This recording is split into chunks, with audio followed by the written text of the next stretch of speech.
Hello friends, welcome to Kalai kitchen. Vinayagar Chaturthi special அவல் பேரிச்சம்பழம் stub பண்ணி ஒரு கொழுக்கட்டை பண்ண போகிறேன். அந்த கொழுக்கட்டை பண்ணுறதுக்கு நான் வந்து பேரிச்சம்பழம் ஒரு 10-15 எடுத்திருக்கேன். இதை வந்து நம்ம கொஞ்சம் அதை உள்ளே இருக்கிற சீடை எடுத்து நீக்கிட்டு இந்த பேரிச்சம்பழத்தை நம்ம சுத்தம் பண்ணி வச்சுக்கலாம். இந்த மாதிரி நான் வந்து பேரிச்சம்பழம் கொட்டையோடு உள்ள பேரிச்சம்பழமாக வாங்கியிருக்கேன். நீங்கள் கொட்டை இல்லாமல் கூட இப்போ கடைகளில் விற்கிது, அந்த மாதிரி பார்த்தும் வாங்கிக்கலாம். ப்ரௌன் கலரில் இருக்கிற பெரிச்சம்பழமாக இருந்தாலும் சரி, இல்லை பிளாக் கலரில் இருக்கிற பெரிச்சம்பழமாக இருந்தாலும் சரி, உங்களுக்கு என்ன பிடிக்குதோ அதை நீங்கள் வாங்கிக்கலாம். இதை வாங்கிட்டு நம்ம வந்து இதை பேரிச்சம்பழம் வச்சு பண்ணதுனால நம்ம இனிப்பு சுவை அதில் அதிகமாக இருக்கிறதுனால கம்மியான இனிப்பு சேர்த்து இது கூட வச்சு செய்யலாம். ரொம்ப ஹெல்த்தியாகவும் இருக்கும், குழந்தைங்களும் விரும்பி சாப்பிடுவாங்க. இதில் அயன் சத்துக்கள் இருக்கிறதுனால நம்ம வந்து குழந்தைங்களுக்கும் தயங்காமல் கொடுக்கலாம். அனைவருமே சாப்பிட்லாம். இது ரொம்ப நல்லா டேஸ்டியாகவும் இருக்கும். எப்படி செய்யுதுன்னு பார்க்கலாம் வாங்க. நான் வந்து இந்த கொட்டையெல்லாம் நீக்கிட்டு பொடி பொடியாக கட் பண்ணி வச்சுருக்கேன். பாருங்கள், சின்ன சின்ன பீசஸாக கட் பண்ணி வச்சுக்கோங்க. அதை கட் பண்ணிவிட்டு திரும்ப நான் அவல் வந்து ப்ரௌன் கலர் அவல் எடுத்து வச்சுருக்கேன். இது வந்து நம்ம அதிகமாக சேர்க்கணுன்னு இல்லை, ஒரு அரை கப்பு அளவுக்கு தண்ணியில் ஊற வச்சு நல்லா வாஷ் பண்ணிவிட்டு முதல்ல நான் பேரிச்சம்பழம் க்ளீன் பண்ணுற டைம் வரைக்கும் தான் அது ஊற வச்சுருக்கேன். ரொம்ப நேரம் ஊறுன்ற அவசியம் இல்லை. அதை வந்து ஊற வச்சுருக்கேன். நம்ம இந்த மாதிரி பொடி பொடியாக கட் பண்ணிவிட்டு அதை வந்து ஒரு பவுலில் போட்டு வச்சுட்டு நம்ம என்ன பண்ண போகிறோம், இந்த ஊறுன அவல், அந்த தேங்காய், இந்த பேரிச்சம்பழம், இதை எல்லாமே சேர்த்து தான் நம்ம இந்த கொழுக்கட்டை பண்ண போகிறோம். அதை வந்து நம்ம எடுத்துக்கலாம். பாருங்கள், எவ்வளோ பொடிசாக கட் பண்ணியிருக்கேன் பாருங்கள். இது வந்து அப்போ தான் நம்ம வந்து அந்த வெள்ளைப்பாகில் வந்து நம்ம போட்டு நம்ம இது பண்ணும்போது நல்லா ஸ்மேஷ் ஆகி நல்லா கொஞ்சம் சின்ன சின்ன பீஸாக தான் இருந்தாக்கா தான் நல்லா இதாகும், மேட்ச் ஆகும் நல்லா நமக்கு. அதனால தான் அது குட்டி குட்டியாக கட் பண்ணுறோம். இதை பாருங்கள், ஊற வச்ச அவலை வந்து நம்ம வச்சுருக்கேன். இந்த மாதிரி க்ளீன் பண்ணிவிட்டு வச்சுக்கோங்க. அப்போ தான் வந்து நமக்கு யூஸ் பண்ணும்போது அதை பிழிஞ்சே போட்டுக்கலாம். நம்ம கொஞ்ச நேரத்தில் அது ஊறிடும். நான் வந்து ஒரு கப்பு எடுத்திருக்கேன் அரிசி மாவு, ஒரு கப்புக்கு அரை கப்பு வெல்லம் எடுத்திருக்கேன். இப்போ வந்து வெல்லத்தை வந்து நம்ம ஒரு வானலை வச்சு அரை கப் தண்ணி சேர்த்து நம்ம அந்த வெல்லத்தில் இருக்கிற, எப்போவுமே நான் வெல்லம் சேர்த்து எந்த வீடியோவில் வரணுனாலும் பாருங்கள், நான் வெல்லம் சேர்த்து பண்ணுற எந்த ரெசிப்பியாக இருந்தாலும் நான் வந்து க்ளீன் பண்ணி தான் செய்வேன். அப்போ நம்ம ஒரு அரை கப்பு தண்ணி சேர்த்துட்டு அதில் இருக்கிற இதெல்லாம் நல்லா கரைச்சி, வெல்லத்தை நல்லா கரைச்சி எடுக்கும்போது ஃபில்டர் பண்ணும்போது நமக்கு இதாகும். இது வந்து நான் வந்து இப்போ அரை கப்பு தண்ணி ஊற்றிட்டு தேவையான 1.5 கப்பு தண்ணி ஊற்றிட்டு, ஏன்னா நான் இப்போ வந்து ஒரு கப்பு மாவு வச்சுருக்கேன் இல்லையா, 1.5 கப்பு தண்ணி ஊற்றி நம்ம இந்த மாவை ரெடி பண்ண போகிறோம். முதல்ல மாவை ரெடி பண்ணிவிட்டு அப்புறமா பூர்ணம் ரெடி பண்ணலாம். நான் வந்து ஒரு அரை ஸ்பூன் உப்பு போட்டு ஒரு ஸ்பூன் வந்து நெய் சேர்த்துக்கிறேன். ஏன்னா நம்ம மாவு வந்து பேனில் ஒட்டாமல் வருன்றதுக்காகவும் வாசனையாகவும் நல்லா சூப்பராக இருக்கும் மாவு. அதனால தான் நம்ம அதை போட்டு கலக்கி விட்டுட்டு நல்லா கொதிக்கணும். தண்ணி கொதித்த பிறகு நம்ம 1.5 கப்பு தண்ணி, 1க்கு 1.5 கப்பு தண்ணி ஊற்றிருக்கேன். அதனால் கொதி வரட்டும். வந்த பிறகு நம்ம இந்த ஒரு கப்பு மாவை போட்டு நல்லா நம்ம அந்த சிம்மில் வச்சுட்டு கிண்டிகிட்டே இருந்தோம்னா அது நல்லா வந்து உறவு சேர்ந்து திக்காயிடும். பாருங்கள், இந்த மாதிரி தான் நமக்கு இது வறக்கணும், ஆவியில் வச்சு ஆவி காமிக்கணுன்ற அவசியம் இல்லை. இதை மாதிரி தண்ணி ஊற்றி நல்லா நம்ம அதில் கொஞ்சம் உப்பையும் சேர்த்து கொஞ்சம் ஆயிலோ இல்லை நெய்யோ உங்களுக்கு விருப்பம் எது இருந்தாலும், தேங்காய் எண்ணெய் கூட ஊற்றலாம் அதை கூட. ஏன்னா அது அவரோட ஸ்மெல்லு தேங்காய் எண்ணெய் ஊற்றும்போது நல்லா அந்த சாஃப்டாக நம்ம கைக்கு நல்லா பக்குவமாக அது ஒரு வாசமாகவும் இருக்கும், நல்லா டேஸ்டியாகவும் இருக்கும். இதை பாருங்கள், நல்லா கிளறி விட்டுகிட்டே இருக்கணும் சிம்மில் வச்சுட்டு. அது அடுப்புலேயே வச்சு கிளறிட்டே இருந்தோம்னா நம்ம அதுக்கு அப்படியே திரண்டு வந்துடும் மாவு. பாருங்கள், இந்த மாதிரி தான். நீங்கள் கனமான பாத்திரமாக வச்சுக்கோங்க. கொஞ்சம் கனம் இல்லாத பாத்திரமாக இருந்தால் கொஞ்சம் ரொம்ப அடி பிடிக்கும் உங்களுக்கு. இந்த மாதிரி வச்சு கடாயை வச்சு நல்லா இந்த மாதிரி பண்ணி எடுத்துக்கோங்க. அது அப்படியே பாருங்கள், கையில் ஒட்டவே இல்லை பாருங்கள். இது நல்லா ரெடி ஆகிடுச்சு. இந்த மாவு என்ன பண்ணுங்கள், இந்த சூட்டோட மூடி வச்சுருங்க. அது ரெஸ்ட்டில் விட்டுருங்க. அது ஒரு 10 நிமிஷம் அது மாதிரி ரெஸ்ட்டில் இருக்கட்டும். அதுக்கப்புறமா நம்ம ஒரு பேனை வச்சு நம்ம வந்து அரை கப் தண்ணி ஊற்றிட்டு நம்ம வச்சுருக்கிற வெல்லத்தை அதில் போட்டு கரைச்சி ஃபில்டர் பண்ணி எடுக்க போகிறோம். ஏன்னா அதில் மண் தூசியெல்லாம் இருக்கும் இல்லையா, அதனால் அது தூசி நல்லா இருக்கிறதுனால அதை வடிகட்டி எடுக்க போகிறோம். அது தண்ணி சூடானதும் அதில் போட்டு வடிகட்டி எடுக்கணும்.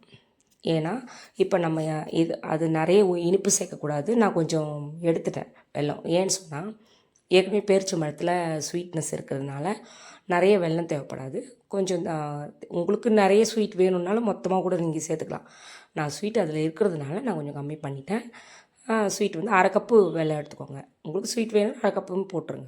நல்லா இந்த மாதிரி கொஞ்ச நேரம் விட்டிங்கன்னா அதை கட்டியெல்லாம் கரைஞ்சதும் ஃபில்ட்ரு பண்ணி எடுத்துக்கோங்க. ஃபில்ட்ரு பண்ணி எடுத்துகிட்டு அதே பேனை வந்து நம்ம கழுவிட்டு நம்ம திரும்பவும் அதே பேன் வச்சு நம்ம வடிகட்டி வச்சுருக்கிற அந்த இது ஸ்வீட்டை வந்து அதில் சேர்த்துக்கணும். இது பாருங்கள், இப்போ வடிகட்டுறேன். வடிகட்டி அதில் எவ்வளோ தும்பு தூசி அந்த இதெல்லாம் இருக்குது பாருங்கள். இதுக்காக தான் நான் வந்து எப்போவுமே வெல்லம் சேர்த்து பண்ணுறது எதுவாக இருந்தாலும் நம்ம ஃபில்ட்ரு பண்ணி இது பண்ணணும். அப்போ தான் நம்ம க்ளீனாக இருக்கும். அதில் மண் தூசி எல்லாம் இருக்கும் இல்லையா, அதனால தான். பாருங்கள், இப்போ ஃபில்ட்ரு பண்ணியாச்சு.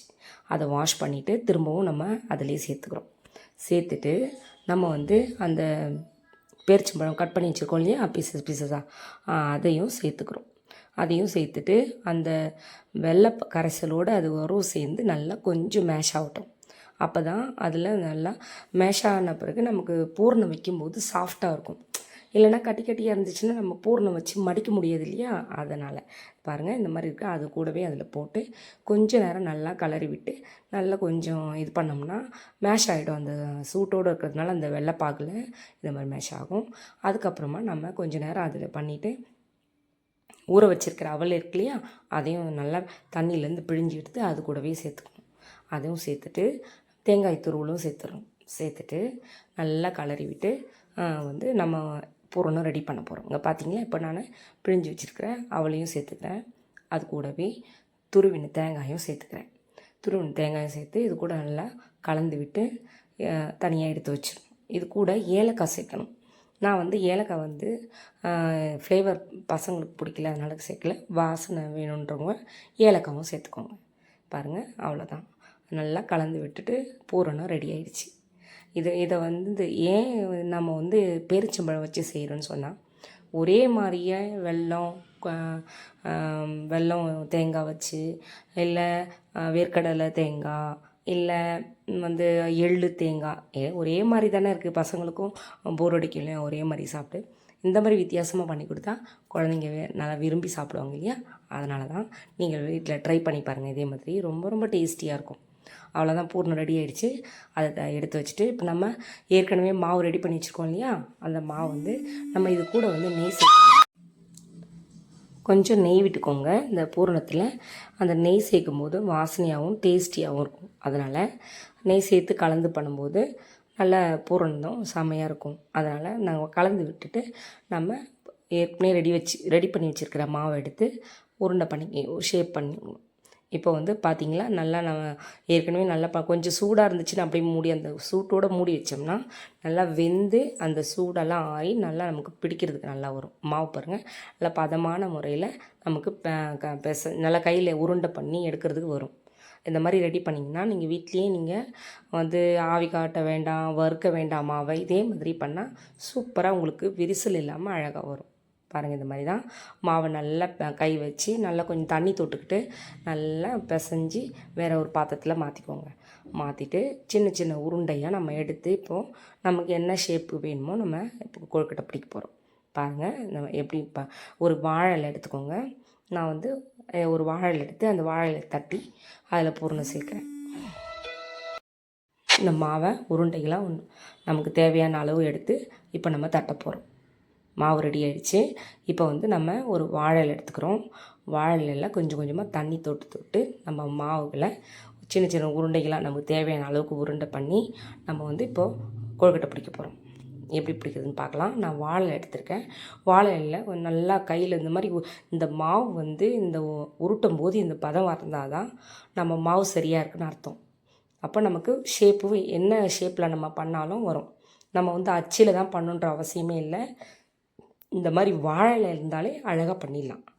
பாருங்கள், வாழையில் வச்சு இந்த மாதிரி தான் தட்டி தண்ணி தொட்டு தண்ணி இது மாதிரி தட்டி எடுத்துக்கலாம். நமக்கு தண்ணி வேண்டாம், நான் எண்ணெயில் தொட்டு எடுப்பேன்னா அதுவும் எண்ணெய் வச்சு கூட தொட்டு ஷேப் பண்ணிக்கலாம். நல்லா இந்த மாதிரி அழகாக தட்டையாக தட்டிக்கணும். தட்டிட்டு நம்ம பூரணம் வைக்கணும் இல்லையா, அதுக்கேற்ற மாதிரி நல்லா மெலிசாக, ரொம்பவும் கனமாக இல்லாமல் ரொம்பவும் தடியாக இல்லாமல். மாவு தடியாக இருந்தால் ரொம்ப ஹார்டாகிடும், கொஞ்சம் சாஃப்ட்னஸ் வராது. இருந்தாலுமே நமக்கு வேகணும் இல்லையா, அதனால் கொழுக்கட்டைனாவே வேகாமல் போயிடும். ரொம்ப மாவு சேர்த்தோம்னா நமக்கு மாவாகவே இருக்கும். பூரணம் அதுக்கேற்ற பூரணமோ அதுக்கேற்ற தடிசோ இருந்தால் தான் டேஸ்ட் நல்லாயிருக்கும். இந்த பாருங்கள், இந்த பூரணத்தை அது உள்ளே வச்சுட்டு நம்ம இப்போ வாழை இலையை மடிக்க போகிறோம். நமக்கு அச்சு வேணும்னாலும் அச்சிலையும் வச்சு பண்ணிக்கலாம். நம்ம இதுக்கு அச்சே தேவையில்லை. ஏன்னு சொன்னோன்னா, நான் வந்து மாவு நம்ம அது கரெக்டான பதத்தில் ரெடி பண்ணி வச்சிட்டோம்னா நம்ம கையிலே வச்சு இது மாதிரி பண்ணிக்கலாம். வாழை இலை வச்சு இப்படி மடிச்சிக்கலாம், இல்லை கவர் கூட யூஸ் பண்ணி வச்சுக்கலாம். பாருங்கள் எப்படி ஷேப்பாக அழகாக வந்திருக்கு பாருங்கள். இந்த மாதிரி தான் மடிச்சிடணும். 2 பக்கமும் நடுவில் வந்து பூரணத்தை வச்சுட்டு 2 பக்கம் வச்சு இப்படி மடித்து விட்டோம்னாவே அது ஷேப்பாகவே மடிஞ்சிடும். அதுக்கப்புறம் நம்ம கார்னர்லலாம் நம்ம முள் கரண்டி இருக்கு இல்லையா, போக்கரண்டி வச்சு அதை வந்து நம்ம அப்படியே அழுத்தி விட்டோம்னா அது ஸ்டஃப் ஆகிடும். பாருங்கள், இதை வச்சு கூட நீங்கள் அழுத்தி விடலாம். அப்போ வந்து உங்களுக்கு அந்த பூரணம் வந்து வெளியில் கேப் விட்டு வெளியில் வராமல் இருக்கும். அப்போ வெளில வந்தால் ஒரு மாதிரி அப்படியே சதனாகிடும், கருப்பாயிடும், ஷேப் அந்த கலர் சேஞ்ச் ஆகிடும் இல்லையா. அதனால் அந்த பூரணம் வெளியே வராமல் இருக்கிறதுக்காக இந்த பூக்கரண்டியால் அப்படி வந்து அழுத்தம் கொடுக்குறேன். இதே மாதிரி நீங்கள் அழுத்தம் கொடுத்து பாருங்கள், ரொம்ப அழகாக இருக்கும். அந்த அந்த இது வந்து அழுத்தம் கொடுக்கும்போது அதே அந்த ஷேப்லேயே இருக்கும், பார்க்குறதுக்கு அழகாகவும் இருக்கும். நம்ம கையிலே வேணும்னாலும் நல்லா தண்ணி தொட்டு நல்லா ஸ்டஃப் பண்ணிக்கலாம். பாருங்கள், இந்த மாதிரி தான் ரொம்ப ரொம்ப நல்லாயிருக்கும். நான் இன்னொன்று பண்ணி காட்டுறேன் பாருங்கள். இதே மாதிரி கொஞ்சம் உருண்டை எடுத்துகிட்டு இதே மாதிரி மடிச்சுட்டு அந்த ஃபோக் போனாலே அதில் வந்து நம்ம இது பண்ணிக்கிறோம். இந்த மாதிரி பண்ணும்போது நமக்கு நம்ம முன்னாடியெலாம் சோம்பஸ் கரண்டின்னு ஒன்று இருக்கும் இல்லைங்களா, அதை வச்சு கூட பண்ணுவோம். அப்படியே ஃபுல்லாக சுற்றி விடுவோம், அப்படியும் பண்ணலாம். இல்லை இந்த போக்கரண்டி வச்சுருந்தாலும் நம்ம அது வந்து அழுத்தி விட்டோம்னா கரெக்டான ஷேப்பே வரலைனாலும் அது ஸ்டஃப் ஆகிடும், நல்லா ஒட்டிக்கும் இல்லையா. அதனால் இதை வச்சு நம்ம பண்ணலாம். ஈஸியாகவும் இருக்கும், வெளியில் வராமல் இருக்கும். பாருங்கள், இந்த மாதிரி பண்ணிவிட்டு அதையும் வந்து எடுத்து வச்சிடலாம். இல்லை நமக்கு இதே மாதிரி வேறு ஒரு பூரணம் பண்ணி காட்டுறேன் பாருங்கள். இதே மாதிரி தான் வேறு ஒரு ஷேப்பில் நம்ம கையிலேயும் பண்ணிக்கலாம். இந்த பாருங்கள், இதே மாதிரி பண்ணிவிட்டு பாருங்கள், அதே மாதிரி ஷேப்பில் வருது இல்லையா, முள் கரண்டி வச்சு அந்த ஷேப் தெரியுது பாருங்கள். இப்போது அது சூப்பராக இருக்கும். அதே மாதிரி பண்ணிக்கலாம். இப்போ இன்னொன்று பண்ணுறோம் பாருங்கள், உருண்டை பண்ணிவிட்டு இப்போ நம்ம கையிலேயே வந்து உருட்டிகிட்டே பண்ணலாம். நம்ம இந்த மாவு ரெடி பண்ணுற பதம் தான் இருக்குது. என்ன நம்ம எப்படி ஷேப்பில் வேணாலும் பண்ணலாம். மாவு பிசுன்னு இருந்துச்சுன்னா, பதம் தவறிடுச்சுன்னா இது கரெக்டான நம்ம இதில் பிடிக்க வராது, கரெக்டாகவும் அந்த சாஃப்ட்னஸும் கிடைக்காது. இந்த மாதிரி விரிசல் இல்லாமல் இது பாருங்கள் எவ்வளோ அழகாக கையிலே பண்ணுறோம் பாருங்கள். இதேமாரி கையிலேயும் பண்ணலாம். மாவில் இருக்கிற பதம் தான் நம்ம வந்து என்ன ஷேப் பண்ணாலும் சூப்பராக வரும் நமக்கு. சில பேர் கொழுக்கட்டைனா இந்த மாதிரி பூர்ண கொழுக்கட்டைனா பயப்படுறாங்க. சிலர் இது எங்களுக்கு பண்ண வராது, செய்ய வராதுன்னு சொல்கிறாங்க. இந்த மாதிரி பண்ணால் அவ்வளோ அழகாக வரும். இதே அளவுகளில் வந்து வச்சு நீங்கள் மெஷர்மெண்ட்டில் பண்ணி பாருங்கள், ரொம்ப ரொம்ப நல்லாயிருக்கும். முன்ன மாதிரியாலாம் இல்லை, அரிசியை ஊற வச்சு உரலில் இடித்து புடச்சி அதை வந்து ஜலித்து அதை ஆவி காமிச்சு முன்ன மாதிரியெல்லாம் பண்ணுறோம். பேக்கெட்டில் போய் வாங்கிட்டு வரோம், பண்ணுறோம். ரொம்ப ஈஸியாக வந்துருச்சு. இதை ஏன் பண்ண முடியாது? நிறைய பேர் வந்து ரொம்ப சிரமப்படுறாங்க இந்த பூரண கொழுக்கட்டை பண்ணணுன்னா. இதை மாதிரி பண்ணால் ரொம்ப ரொம்ப சூப்பராக இருக்கும். இதே பதத்தில் ஈஸியாக பண்ணிடலாம், இது ஒரு சிரமமும் இல்லை. பாருங்கள், அவ்வளோதான். இதை வச்சு நம்ம கையிலேயும் மடிச்சிடலாம், இல்லை நம்ம ஷேப்பாக வேணும்னாலும் பண்ணிடலாம். இங்கே பாருங்கள், இவ்வளோதான். இதை வச்சு நம்ம அப்படியே மோதகம் மாதிரி பண்ணலாம். பாருங்கள், அப்படியே ஷேப்பில் வந்து கவர் பண்ணிடணும். ஃபுல்லாக நம்ம கவர் பண்ணிவிட்டு அப்படியே பண்ணி அப்படியே ஃபுல்லாக இதை கொண்டு வந்து நடுவில் நிறுத்தி அந்த கூம்பு மாதிரி வைக்கணும். இந்த மாதிரி வச்சிட்டோம்னா பார்க்குறதுக்கு மோதகம் மாதிரியும் பூண்டு மாதிரியும் இருக்கும். நமக்கு ஷேப் எப்படி வேணாலும் வச்சுக்கலாம், நம்மளோட வசதிக்கு ஏற்ற மாதிரி. பாருங்கள், இந்த மாதிரி பண்ணிவிட்டு அந்த ஃபோக் கரண்டி இருக்கு இல்லையா, அதிலே கூட வச்சு எல்லா பக்கமும் வந்து நம்ம ஷேப் பண்ணி விடலாம். அதுவும் நல்லா தான் இருக்கும். நம்ம அச்சில் தான் பண்ணுன்றதில்ல, இந்த மாதிரி நம்ம இதை மாதிரி நம்ம கையில் இருக்க என்ன கலரில் என்ன ஷேப்பில் வேணாலும் பண்ணிக்கலாம். சூப்பராக இருக்கும். பாருங்கள், இதே மாதிரி தான் போக்கரண்டி எடுத்து மேலெலாம் வந்து அப்படியே அழுத்தம் கொடுத்துக்கினே வந்தோம்னா அந்த ஷேப்லேயே இருக்கும் எல்லாம். பாருங்கள், இந்த மாதிரி தான். ஒரு அழுத்தம், ரொம்ப அழுத்தம் கொடுக்கக்கூடாது, ஏற்கனவே உள்ள ஸ்டஃப் வச்சுருக்கோம் இல்லையா, அதனால் சும்மா திருப்பி இந்த மாதிரி பண்ணிட்டோம்னா பார்க்குறதுக்கும் அந்த ஷேப்போட அது நல்லாயிருக்கும். அவ்வளோதான். இதே மாதிரி உங்களுக்கு இந்த சைஸ்லேயும் பண்ணிக்கலாம், இதே மாதிரியும் பண்ணிக்கலாம். நீங்கள் நீட்டமாகவும் பண்ணிக்கலாம், இதை விட குட்டி குட்டியாகவும் பண்ணலாம். குட்டி குட்டியானா சின்ன உருண்டைகளாக எடுத்து சின்ன ஷேப்பில் நம்ம இதை பாருங்கள். இப்போ இதை மாதிரி வந்து அச்சிலையும் வச்சு பண்ணலாம். நான் ஆக்சுவலி வச்சு ஒன்று பண்ணணுன்றதுக்காக பண்ணி காமிச்சிருக்கேன். பாருங்கள், நிறைய மாவு வச்சு ரொம்ப தடியாக இருக்கிற மாதிரி இருக்கும். நம்ம கையில் வச்சு நம்ம அதுக்கு ஏற்ற மாதிரி பூர்ணம் வைக்கிற மாதிரி இருக்காது. இது கொஞ்சம் ரொம்ப தடியாக இருக்கிற மாதிரி இருக்கும். சரி பரவாயில்லன்ட்டு இதுலேயும் பண்ணி காமிக்கணுன்றதுக்காக உங்களுக்கு பூர்ணாச்சி வச்சு காமிச்சிருக்கேன். பாருங்கள், அதுவும் தான் நல்லாயிருக்கும். அதுக்கப்புறம் குட்டி குட்டியாக எடுத்து நான் உங்களுக்கு சின்ன சின்னதாகவும் பண்ணி காமிக்கிறேன். பாருங்கள், சின்ன சின்னதாக வந்து உருண்டை கம்மியாக மாவு எடுத்து அதை வந்து நம்ம தட்டிட்டு குட்டியாக கொஞ்சமாக அதில் பூரணத்தை வச்சு மடிக்கலாம். நம்ம என்ன ஷேப்பில் ஒன்றாலும் பண்ணலாம், நம்ம கையில் தான் இருக்குது. பாருங்கள், இந்த மாதிரி வச்சு இந்த மாதிரி குட்டியாக கொஞ்சமாக வச்சுட்டு அப்படியே மடித்தோம்னா அதுவும் ஷேப்பில் அது ஒரு அழகாக இருக்கும்.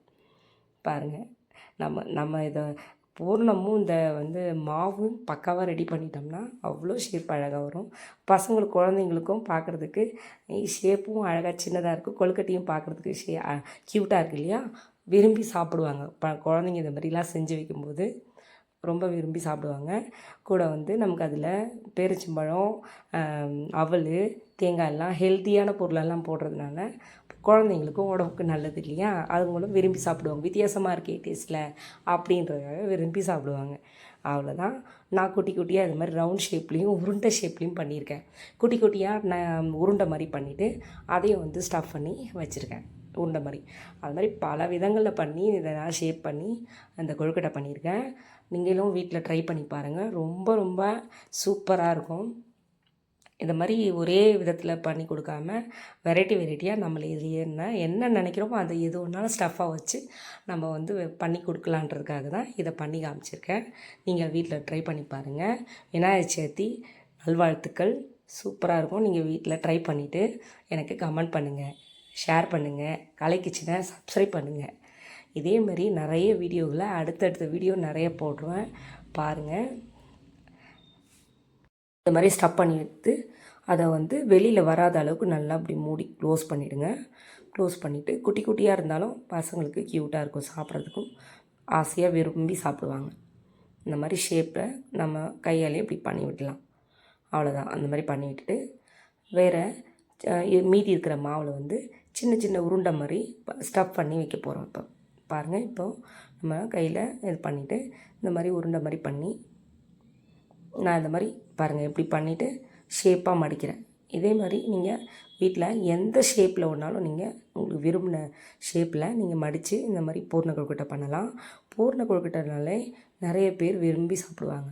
இதை செய்கிறதுக்கு தான் பயப்படுவாங்க. இது கரெக்டான ஷேப்பில் வராமல் அது பூரணெல்லாம் வெளியே வந்து ஒரு மாதிரி மர்ஜ் ஆகிடும்ன்றதுக்கு பயப்படுவாங்க. பாருங்கள், இப்போ நம்ம குழியாக பண்ணிவிட்டு அதில் வந்து நம்ம பூரணத்தை வைக்க போகிறோம். அதை பூரணத்தை வச்சு அதை நம்ம ரவுண்ட் ஷேப்பில் உருண்டைகளை பண்ண போகிறோம். அதை அப்படியே க்ளோஸ் பண்ணிவிட்டு உருண்டை பண்ணணும். உருண்டை மாதிரி பண்ணிவிட்டு அதை நம்ம அப்படியே உருட்டிட்டோம்னா அது உள்ளவே இருக்கும் ஸ்டஃப்பு. இதுவும் இந்த மாதிரியும் குழந்தைங்க விரும்புவாங்க. இதே மாதிரி ஷேப்லேயும் பண்ணிக்கலாம். நான் இருந்த மாவை பல விதமாக பண்ணியிருக்கேன். பாருங்கள், நம்ம கையில் வச்சும் பண்ணிக்கலாம், அச்சில் வச்சும் பண்ணிக்கலாம், எப்படி வேணாலும் பண்ணிக்கலாம். அவ்வளோதான். எல்லா மாவையும் இதே மாதிரி பண்ணிவிட்டு ஷேப்பில் வந்து உருட்டி வச்சுட்டு நம்ம ஸ்டீமர் வச்சு ஆவி காட்டி எடுத்துட்டோம்னா சூப்பராக இருக்கும். நீங்கள் வீட்டில் ஸ்டீமர் இருந்தாலும் ஸ்டீமர்லேயும் வச்சுக்கலாம். அப்படி இல்லைனாலும் நம்ம இட்லி தட்டு இருக்கு இல்லையா, இட்லி கொத்து வந்து நம்ம கவுத்து போட்டு நம்ம அதில் தண்ணி கொதிச்ச பிறகு தான் வைக்கணும். ஏன்னா தண்ணி கொதிக்கிறதுக்கு முன்னாடி நம்ம வச்சிட்டோம்னா வேகிறதுக்கு கொஞ்சம் ரொம்ப நேரம் ஆகும், சீக்கிரம் வேகாது, கொழுக்கட்டை சீக்கிரம் வேகாது. அதனால் நம்ம தண்ணி அடுப்பில் வந்து இட்லி பாத்திரத்தை வச்சுட்டு, நான் இட்லி பாத்திரம் என்கிட்ட இட்லி பாத்திரம் தான் இருக்குது. இட்லி பாத்திரத்துலேயே ஸ்டீமர் மாதிரி ஓல்ஸாக வரும் இல்லையா, அந்த மாதிரி வரும். இப்போ ஸ்டீலில் வருது அந்த மாதிரி. அதில் வந்து வச்சு ஆவி காமிச்சு எடுத்திங்கன்னா ரொம்ப சூப்பராக அந்த ஷேப் மாறாமல் வரும். பாருங்கள், இப்போ அந்த மாதிரி உருண்டைகளாக ஷேப் பண்ணி இதை மாதிரி மூடி க்ளோஸ் பண்ணி இதே மாதிரி எடுத்து நம்ம வந்து குழந்தைங்களுக்கு கொடுக்கும்போது ரொம்ப பல ஷேப்பில் இருக்கும்போது அதுங்க விரும்பி இந்த மாதிரி இருக்குது இந்த மாதிரி இருக்குதுன்னு சொல்லி அதுங்க வெரைட்டியாக ஷேப்பில் இருக்கும்போது அவங்களுக்கு சாப்பிட்றதுக்கும் இன்ட்ரெஸ்டிங்காக இருக்கும். அதனால தான் பாருங்கள், இந்த மாதிரி ஷேப் பண்ணி உருண்டை இந்த மாதிரி நம்ம பூர்ணம் வச்சு இப்படி உருட்டும்போது அந்த உருண்டை வந்து கரெக்டான அளவில் வரணும், விரிசல் விடாமல் உருட்டுறதுக்கு வரணும். பாருங்கள், இந்த மாதிரி தான் இந்த உருட்டும் போதே நமக்கு தெரிஞ்சிடும் அந்த மாவு வந்து கரெக்டான பதத்தில் இருக்கா இல்லையான்றது. பாருங்கள், இந்த மாதிரி தான் பண்ணி வச்சுட்டு நம்ம அடுப்பை பற்ற வச்சு நம்ம இட்லி குக்கரை வச்சு அது மேலே ஒரு தட்டு வச்சுருக்கேன். நான் வந்து இந்த இட்லி குக்கரை அந்த பாத்திரத்தில் இட்லி பானை தட்டு இருக்கு இல்லையா, அந்த இட்லி தட்டு பிளேட்டை வந்து அப்படியே கவுத்து போட்டு வச்சுருக்கேன். பாருங்கள், உங்களுக்கு காமிக்கிறேன். இந்த மாதிரி நம்ம உள்ளே தண்ணி ஊற்றி வச்சுட்டு, உங்களுக்கு எடுக்க வரலன்னா நம்ம ஸ்பூன் இருக்கு இல்லையா, முள் கரண்டி ஸ்பூன் இருக்குல்ல, அதை வச்சு எடுத்து நம்ம அந்த ஹோல்ஸில் விட்டு எடுத்தோம்னா நமக்கு எடுக்கிறது வரும். பாருங்கள், இந்த மாதிரி தண்ணி வச்சு நல்லா கொதிக்கும் போது தான் அதை நம்ம வைக்கணும். வச்சு க்ளோஸ் பண்ணிவிட்டு மேலே ஒரு பிளேட் வச்சுக்கிறேன். அப்போ தான் வந்து கொழுக்கட்டைங்கெலாம் வந்து சமமாக வைக்க முடியும். வாழை இலை போட்டு அதுக்கு கரெக்டாக உள்ள வாழை இலை உள்ளுக்காகவே வாழை இலை இருக்கிற மாதிரி வச்சு அரேஞ்ச் பண்ணி எல்லா கொழுக்கட்டைகளும் வச்சு நம்ம வச்சு எடுக்கும்போது நம்ம துணியும் போட்டு எடுக்கலாம். நீங்கள் வாழை இலை வச்சாலும் ஹெல்த்தி தான். வாழை இலையிலேருந்து அந்த அது சத்துக்கள் நமக்கு கிடைக்கும். அதனால் வாழை இலை வச்சாலும் வைக்கலாம், நீங்கள் துணி போட்டு வச்சுக்கிட்டாலும் வச்சுக்கலாம். அது உங்கள் விருப்பம்தான். பாருங்கள், எல்லாத்தையும் நம்ம அழகாக அரேஞ்ச் பண்ணி மூடிட்டு 10 மினிட்ஸ் 10 நிமிஷத்தில் வேக வச்சிடலாம். அழகாக ஏற்கனவே ஆல்ரெடி அந்த நம்ம வந்து சுடுதண்ணி ஊற்றி நல்லா நம்ம மாவை வேக வச்சு நல்லா கிண்டி எடுத்துருக்குறோம். வேக வச்சதுனால அது மாவு வந்து ரொம்ப சீக்கிரமாக வெந்துடும். ரொம்ப நேரம் வைக்க வேண்டிய அவசியம் இல்லை. 10 நிமிஷத்தில் வேக வச்சு எடுத்துடலாம். ரொம்ப சாஃப்டாக டேஸ்டியான கொழுக்கட்டை ரெடி ஆகிடும். பாருங்கள், இதே மாதிரி எல்லா ஷேப்லேயும் நம்ம என்ன ஷேப் விரும்புகிறோமோ இதே மாதிரி நம்ம செஞ்சு வீட்டில் கொழுக்கட்டை நீங்களும் வீட்டில் செஞ்சு இதே மாதிரி பண்ணி மகிழ்ச்சியாக இந்த விநாயகர் சதுர்த்தியை கொண்டாடுங்க. கலை கிச்சனை சப்ஸ்கிரைப் பண்ணுங்கள், ஷேர் பண்ணுங்கள், கமெண்ட் பண்ணுங்கள். எப்படி கொழுக்கட்டை வெந்திருக்கு பாருங்கள். அதை நம்ம சூடாக இருக்குது ஆறின பிறகு அதை எடுத்து அரேஞ்ச் பண்ணி காமிக்கிறேன் பாருங்கள். ரொம்ப ரொம்ப டேஸ்டியாக இருக்கும். இதை சாப்பிட்றதுக்கும் வந்து நாம் நிறைய இனிப்பு சேர்க்கலை, கரெக்டான பதத்தில் இனிப்பு சேர்த்துருக்கோம். இதே மாதிரி பூர்ண கொழுக்கட்டை நீங்கள் வீட்டில் ட்ரை பண்ணி பாருங்கள். எனக்கு கமெண்ட் பண்ணி ஷேர் பண்ணி லைக் பண்ணுங்கள். எனக்கு சப்ஸ்கிரைப் பண்ணுங்கள். நிறைய பேர் சப்ஸ்கிரைப் பண்ணியிருக்கீங்க. இருந்தாலும் ஷேர் பண்ணி சப்ஸ்கிரைப் பண்ண சொல்லுங்கள். உங்கள் ஃப்ரெண்ட்ஸ் அண்ட் ஃபேமிலிக்கு ஷேர் பண்ணுங்கள். பாருங்கள், எவ்வளோ சாஃப்டாக இருக்குது. நம்ம இது கொழுக்கட்டை பண்ணி இப்படி நல்லா அப்படி பண்ணி இது போடும்போதே அப்படியே ரொம்ப சாஃப்டாக கையில் அப்படியே எப்படி இருக்குது பாருங்கள். இவ்வளோ டேஸ்டியாக இருக்கும். ரொம்ப வறண்டு போகாமல் ஒரு மாதிரி கல் போல் இல்லாமல் சாஃப்டாக இருக்கும் அந்த கொழுக்கட்டை. நீங்கள் இந்த மாதிரி வீட்டில் ட்ரை பண்ணி பாருங்கள். இந்த விநாயகர் சதுர்த்திக்கு கண்டிப்பாக பூர்ண கொழுக்கட்டை பண்ணாதவங்க இதை பண்ணி இதே மாதிரி பண்ணி ட்ரை பண்ணி பாருங்கள். ரொம்ப ரொம்ப டேஸ்டியாக இருக்கும். உங்களுக்கு பூர்ண கொழுக்கட்டையே பண்ண தெரியலன்னு சொல்கிறவங்க கூட இதை வந்து பார்த்து கற்றுக்கிட்டு பண்ணுங்கள். தேங்க்யூ. அடுத்த வீடியோவில் சந்திக்கலாம். இன்னும் பல நிறைய ரெசிபி வெரைட்டியோட உங்களை சந்திக்கிறேன். தேங்க்யூ. பாய்.